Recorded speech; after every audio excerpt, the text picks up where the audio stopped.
ہمت کبھی نہ ہارے، کمزور کبھی نہ پڑے۔ ایسا نہیں ہے کہ صحت ہمیشہ ایک جیسی رہتی ہے، ایسا نہیں ہے کہ حالات ہمیشہ ایک جیسے رہتے ہیں، لیکن جو لوگ ہمت ہار جاتے ہیں نا، جو کمزور پڑ جاتے ہیں، یعنی ایک بندے کو ڈاکٹر نے کہا ہے کہ آپ کی رپورٹیں بتاتی ہیں کہ آپ بڑے سخت بیمار ہیں، آپ دوائی کھائیں، لیکن رپورٹ آپ کی کہتی ہے کہ ان کے بچوں کو بھی کہا جا رہا ہے کہ 2 ہی ہفتے ہیں خدمت کر لو۔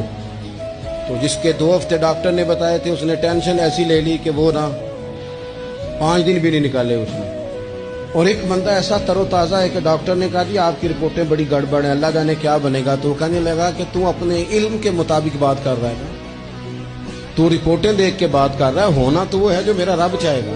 آپ ہمت سے لگے رہتے ہیں نا، ہمت سے آپ جدوجہد کرتے رہتے ہیں، کوشش، لیکن شرط یہ ہے کہ آپ بات مایوسی کی کوئی نہ کریں، آپ آگے بڑھیں، آپ کوشش کریں، آپ کے جذبے ماند نہ پڑیں، آپ خوشی کے ساتھ، توانائی کے ساتھ، اچھی باتیں سوچ کر، ذہن مثبت بنا کر، بار بار اچھے پہلو زندگی کے سوچ کر آگے بڑھیں۔